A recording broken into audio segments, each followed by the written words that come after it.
देश में संसद के बजट सत्र का आज दूसरा दिन है। वित्त मंत्री निर्मला सीतारमण आज जम्मू कश्मीर का बजट पेश कर सकती हैं। वहीं दूसरी तरफ दोनों सदनों में हंगामे के आसार हैं। सत्ता पक्ष जहां राहुल गांधी के बयान पे उनको माफी मांगने की मांग करेगा, तो वहीं विपक्षी जांच एजेंसियों के दुरुपयोग को लेकर के सरकार को घेरने की कोशिश करेगा। हेमंत बिस्वा शर्मा ने कर्नाटक के कनकगिरी में बीजेपी को सत्ता में लाने की अपील करते हुए कहा है, हमें बाबरी मस्जिद नहीं चाहिए, हमें राम जन्मभूमि चाहिए, हमें भाजपा को सत्ता में लाना है। बीजेपी नेता ने लंदन में दिए गए बयान को लेकर राहुल गांधी पे भी निशाना साधा और कहा, जब तक मोदी जी हैं राहुल गांधी कभी पीएम नहीं बन पाएंगे। रूसी राष्ट्रपति पुतिन भारत में आयोजित होने वाली G20 शिखर सम्मेलन में भाग ले सकते हैं। हालांकि अभी इसे लेकर के कोई आधिकारिक पुष्टि नहीं हुई है।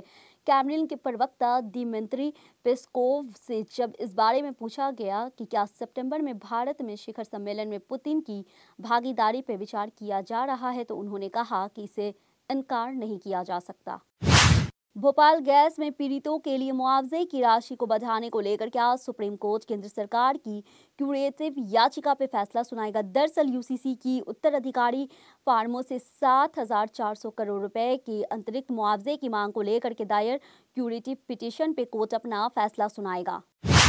मद्रास हाई कोर्ट ने दिवंगत जयललिता की सरकार दौरान 2013 और 2014 में जारी किए गए 2 सरकारी आदेशों को असंवैधानिक घोषित कर दिया है। शासन देशों में डिप्टी पुलिस कमिश्नर डीसीपी कार्यकारी मजिस्ट्रेट की शक्ति दी गई थी, जिसके तहत डीसीपी के अधिकारियों से अच्छे व्यवहार का बॉन्ड प्राप्त करने का अधिकार दिया गया। फ्रांस के पूर्व प्रधानमंत्री एडुआर्ड फिलिप आज से 17 मार्च तक भारत के दौरे पर रहेंगे। यात्रा के दौरान वे वैश्विक चुनौतियों से निपटने पर विदेश मंत्री जयशंकर के साथ चर्चा करेंगे।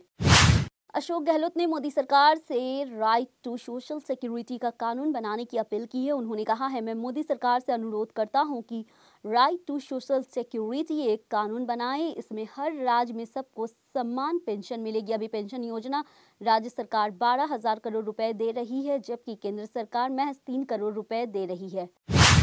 दिल्ली में कल अधिकतम तापमान 34 डिग्री 1 सेल्सियस दर्ज किया गया। कल मार्च का सबसे गर्म दिन था। अभी तापमान सामान्य से 1 से 2 डिग्री अधिक है। अगले 3 से 4 दिनों तक तापमान 33 से 34 डिग्री बना रहेगा।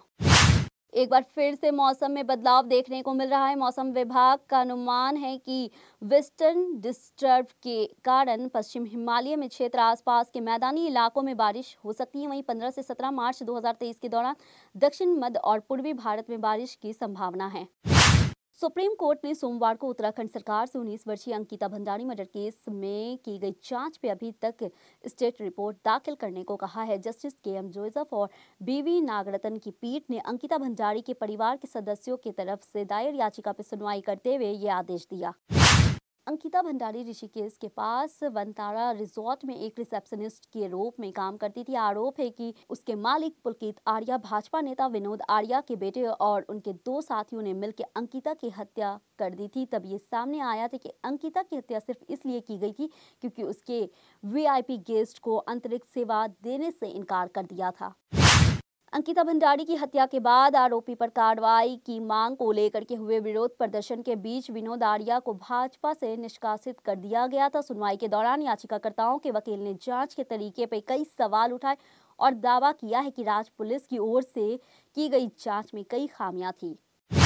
एक पत्रकार और अंकिता भंडारी के माता-पिता की ओर से दायर इस याचिका में उत्तराखंड उच्च न्यायालय के 21 दिसंबर 2022 के उस आदेश को चुनौती दी गई थी, जिसमें उसने CBI जांच की मांग को खारिज कर दी थी। तब उच्च न्यायालय ने कहा था कि एक सीट पहले से ही मामले में जांच कर रही और उस पर संदेह नहीं किया जाना चाहिए। अब तक कोई बड़ी कार्रवाई न होने से नाराज परिवार ने एक बार फिर कोर्ट का रुख किया। तमिलनाडु के मुंगेर देर रात एक पुराने स्पेयर पार्ट्स गोदाम में भीषण आग लग गई है। अधिकारियों ने मंगलवार को इस घटना की जानकारी दी। अधिकारियों के मुताबिक आग लगने के कारणों का अभी पता नहीं चल पाया है। मामले की जांच की जा रही है। जल्द ही सही कारणों की जानकारी मिल जाएगी। फायर डिपार्टमेंट में एक अधिकारी ने बताया कि बड़ा तालाब इलाके के पास ये आग लगी। यहां बने स्पेयर पार्ट्स गोदाम में अचानक घना धुआं निकलने लगा, जिसे देखने के बाद पुलिस और फायर ब्रिगेड मामले की जानकारी दी गई। इसके बाद फायर ब्रिगेड ने कई दमकल गाड़ियों की मदद से आग बुझाई। अधिकारियों ने बताया कि इस आग को बुझाने में दमकल की 8 गाड़ियां लगी हुई थी। एनआईए की टीम श्रीनगर, शोपियां, पुलवामा, अनंतनाग और कुलगाम सहित कश्मीर के कई हिस्सों में छापेमारी कर रही है। सूत्रों के अनुसार छापे आतंकी फाइंडिंग और अन्य आतंकवादियों गतिविधियों के मामलों से संबंधित है। दिल्ली महिला आयोग की अध्यक्ष स्वाति मालीवाल ने पिछले सप्ताह ये कहकर भी चौंका दिया है कि बचपन में उनके पिता ने उनके साथ यौन शोषण किया था। शनिवार को डीसीडब्ल्यू महिला दिवस पुरस्कार समारोह के बाद मीडिया से बात करते हुए उन्होंने कहा, जब मैं बच्ची थी मेरे पिता ने मेरे साथ यौन उत्पीड़न किया। उत्तर प्रदेश के अपराधियों में एनकाउंटर को लेकर के इतना डर बैठ गया है कि एक अपराधी ने बीच सड़क पे पुलिस के आगे जमकर बवाल काटा। वो पुलिस के साथ जाने के लिए राजी ही नहीं था, यहाँ तक कि उसने पुलिस से कहा कि वो पहले से उससे लिख कर दे कि रास्ते में उसे गोली नहीं मारेंगे। अतीक अहमद के बेटे तथा उमेश पाल हत्याकांड के आरोपी असद समेत 5 लोगों के बारे में सूचना देने वाले के लिए इनाम राशि 2 गुना करके 5-5 लाख रुपए कर दी है। महाराष्ट्र सरकार शिवसेना विधायक प्रकाश सुर्वे और पार्टी के उप नेता शीतल एक वीडियो से छेड़छाड़ करने के आरोपी की जांच के लिए एक विशेष जांच दल गठित करेगी। महाराष्ट्र के मंत्री शंभू राजू देसाई ने इसकी जानकारी दी। इस बीच एक अधिकारी ने यहां बताया है कि मुंबई पुलिस ने शिवसेना के नेता साईनाथ दुर्गे को वीडियो से छेड़छाड़ के मामले में गिरफ्तार कर लिया गया है। दुर्गे आदित्य ठाकरे की करीबी सहयोगी बताए जा रहे अधिकारियों ने कहा है, पहले गिरफ्तार किए गए चारों आरोपी 15 मार्च तक पुलिस की हिरासत में भेज दिए गए हैं। जम्मू कश्मीर के पूर्व मुख्यमंत्री और पीडीपी प्रमुख महबूबा मुफ्ती राज्य के सीमावर्ती जिले पुंछ में एक जनसभा को संबोधित करते हुए केंद्र सरकार और बीजेपी पे जम के निशाना साधा है। उन्होंने यहां तक कहा है, बीजेपी का मकसद देश को हिंदू राष्ट्रीय बनाने का नहीं बल्कि भाजपा राष्ट्रीय बनाने का है। उन्होंने आरोप लगाया कि बीजेपी भारत को बीजेपी राष्ट्रीय बनाने के लिए विपक्षी दलों पे कथित हमले कर रही है, जिस पे उनकी पार्टी पीडीपी चुप नहीं बैठेगी। कर्नाटक में विधानसभा चुनाव की घोषणा कभी भी हो सकती है। हाल ही में चुनाव आयोग के आयुक्त राजीव कुमार ने राज्य का दौरा कर जायजा लिया है। इसके बाद सभी राजनीतिक पार्टियों में एक्टिव मोड में चली गई है और राज्य में गतिविधियों में तेज हो गई है। इस क्रम में असम के मुख्यमंत्री हिमंत बिस्वा शर्मा ने भी दौरे पर हैं। उन्होंने सोमवार को कोप्पल जिले में लिंगायत मठ का दौरा किया। आईएमडी ने अपने मौसम बुलेटिन में बताया है कि पंजाब और राजस्थान में 14 और 15 मार्च के दौरान पश्चिम गरज और बिजली के साथ चिटपुट बारिश होने की संभावना है। तमिलनाडु, आंध्र प्रदेश, गुजरात, महाराष्ट्र और मध्य प्रदेश सहित कई राज्यों में इस बीच चिटपुट बारिश से तापमान में गिरावट आ सकती है।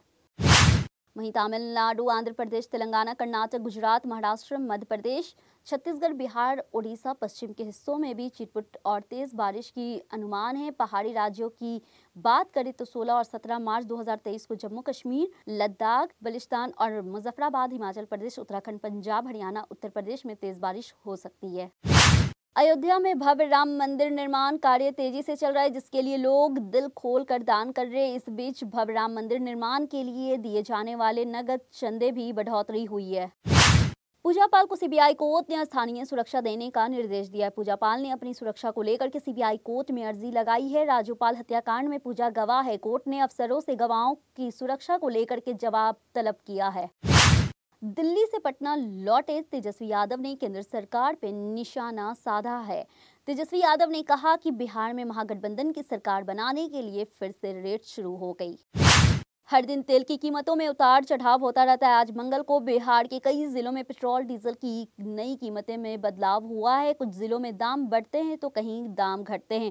अररिया, भागलपुर, मुजफ्फरपुर, गोपालगंज, पटना में तेल के दाम कम हुए हैं। वहीं गया, पूर्णिया, कटिहार समेत कई जिलों में पेट्रोल डीजल के दाम बढ़े हैं। ज्ञानवापी श्रृंगार गौरी केस मामले के 7 केस आए अदालत में सुनने वाली याचिका पे अब 20 मार्च को फैसला आएगा। जिला जज अजय कृष्ण ने इस मामले का फैसला सुनाएंगे। उत्तर प्रदेश में H3N2 वायरस के लगातार बढ़ते मामलों को देखते हुए योगी आदित्यनाथ सरकार अलर्ट हो गई है। राज्य सरकार ने जिलाधिकारियों से इन्फ्लुएंजा जैसी बीमारी को लेकर सतर्क बरतने के लिए निर्देश दिए हैं। दिल्ली पुलिस ने एक ऐसी आरोपी को गिरफ्तार किया है। पॉक्सो एक्ट और छेड़छाड़ के मामले में फरार चल रहा था। द्वारका पुलिस ने इस मामले में काफी दिनों से तलाशी थी। मुंडक थाने में 2016 में इसके खिलाफ पॉक्सो एक्ट और छेड़छाड़ करने का मामला दर्ज किया गया था।